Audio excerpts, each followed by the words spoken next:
Iqra 3 p.m. News, the station with a difference. CS Duale urges Kenyans to enroll in SHA, labels opposers as fraudsters. Gachagua makes first church visit since Mwiki attack. And fires continue to burn as Iran probes deadly explosion at key port.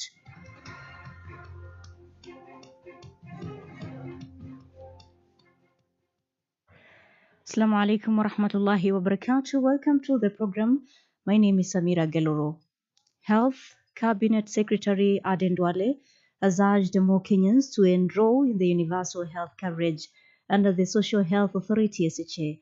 Speaking at a fundraising event for Harosa Mixed Day Secondary School in Marsabit County, Duale noted that the new health care program will allow all citizens to access affordable health care, unlike the defunct National Hospital Insurance Fund NHIF, which benefited employed Kenyans.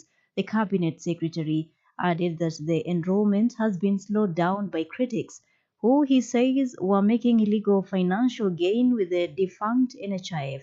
He therefore urged residents in the northeastern region to embrace the healthcare program to access quality healthcare.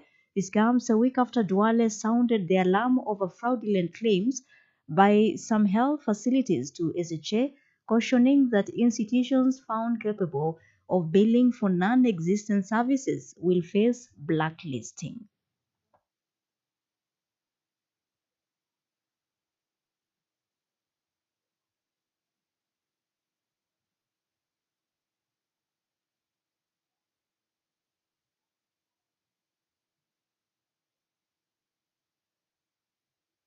Wale ambaye wanapinga SHA ni wale matapeli. Tumegundua ya kwamba kuna hospitali zingine wanasema za private, wanasema wako Moyale, lakini tukituma madaktari hawako Moyale na wanachukua pesa ya NHIF. Sasa hao ndio wanapinga sababu walikuwa wanapata pesa bure.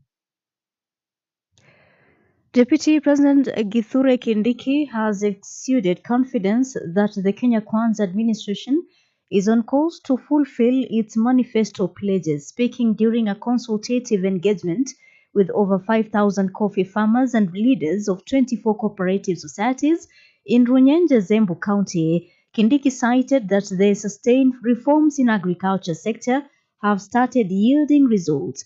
The deputy president added that the government is streamlining the fertilizer subsidy program for coffee farmers, while new legislation to govern coffee and cooperatives will be enacted and assented to within the next month or two.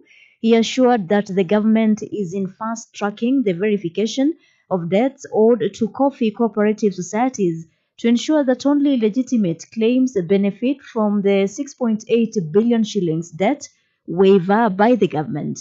Kindiki further boasted in government has embarked on robustly marketing of Kenyan coffee globally after dismantling the cartels that controlled the milling, brokerage, and marketing of coffee.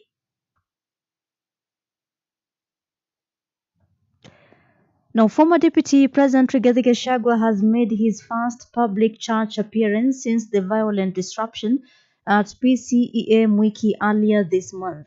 Gachagua attended the celebration service of the 25th anniversary of St. Louis Igwamiti Parish in Oljororok constituency, Nyandarua County, where he was warmly received by congregants. He was joined by his loyal allies, including Senators John Medhu and John Kinyua. The former DP is expected to appear before a Mount Kenya-based TV station later this evening, where he will discuss the progress of the nation. Following the attack at PCEA Mwiki Church, Gachagua wrote a letter to Inspector General of Police Douglas Kanja claiming his life was in danger. He cited a spate of attacks allegedly targeting his political meetings and church events in areas including Kiambu, Naivasha, and other parts of the country.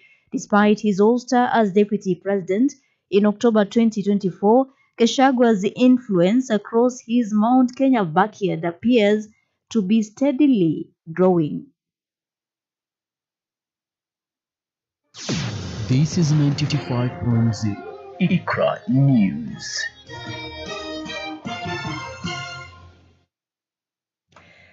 The National Cohesion and Integration Commission (NCIC) and the Kenya National Assembly have vowed to take stringent measures against any leader found capable of exacerbating tensions between farmers and pastoralists, asserting that no one is above the law. This commitment comes amid reports that influential government figures from northern Kenya with substantial cattle holdings are interfering with peace efforts in Magarini sub-county, where thousands of livestock have migrated in search of water and pasture.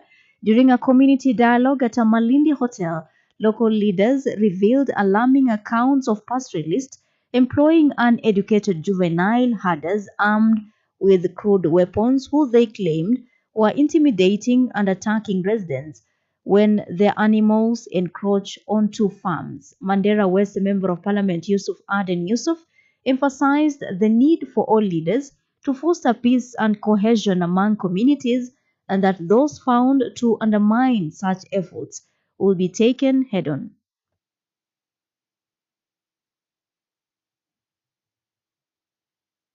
On to the international news.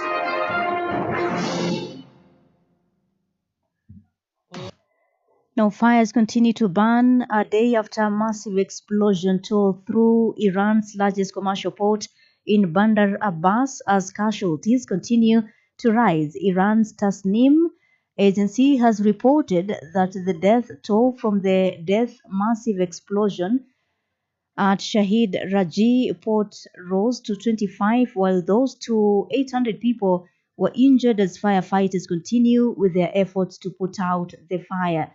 Earlier today, a video posted by Tasnim showed a helicopter hovering over the site of the incident trying to help extinguish the fire as thick black smoke rose. Iranian President Masoud Pezeshkian expressed sympathy for the victims of the deadly blast, adding he had issued an order to investigate the situation and the causes. The country's National Emergency Agency told Tasnim that at least 5 of the victims had been transferred to the city of Shiraz for further treatment.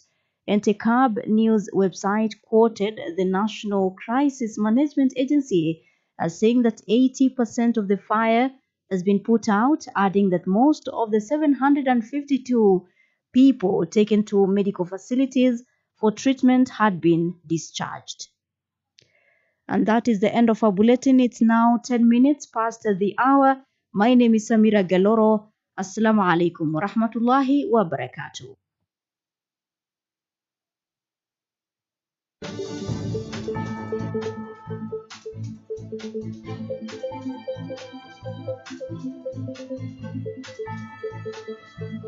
For more news updates, get us online at www.iqrafm.com or www.iqrafmwebradiosite.com. We have all the latest. Stay tuned right here on Iqra FM 95.0, the station with a difference.